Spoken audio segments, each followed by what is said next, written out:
ప్రాచీన కట్టడాలంటే అవేరు రాళ్ళు కాదండి. వాటి వెనక మన ఊహకు కూడా అందని ఎన్నో రహస్యాలున్నాయి. ఈ మిస్టరీని ఛేదించడానికి ముందుగా మనం గిజా పిరమిడ్ గురించి మాట్లాడుకుందాం. దాదాపు 23 లక్షల భారీ రాళ్లతో దీన్ని కట్టారట. ఆలోచించండి. అందులో కొన్ని రాళ్ల బరువు ఏకంగా 17,000 కిలోలు, అంటే దాదాపు 3 ఏనుగులంత బరువు. ఇప్పటి మన మోడర్న్ క్రెయిన్లతో కూడా అంత బరువుని ఎత్తడం చాలా కష్టం.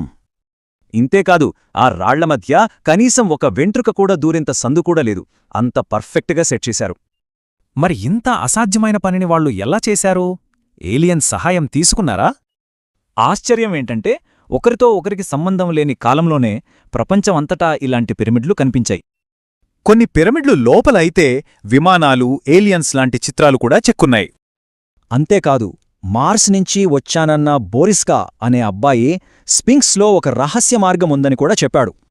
సరే, ఏలియన్స్ థియరీ పక్కన పెడితే దీనికి మరో లోతైన వివరణ కూడా ఉంది.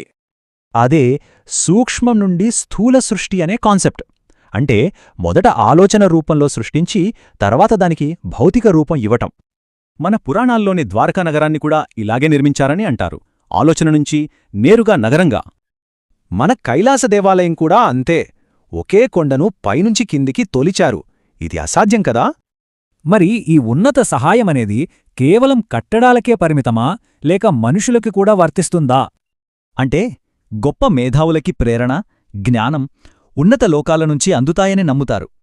గణిత మేధావి రామానుజన్నే తీసుకోండి.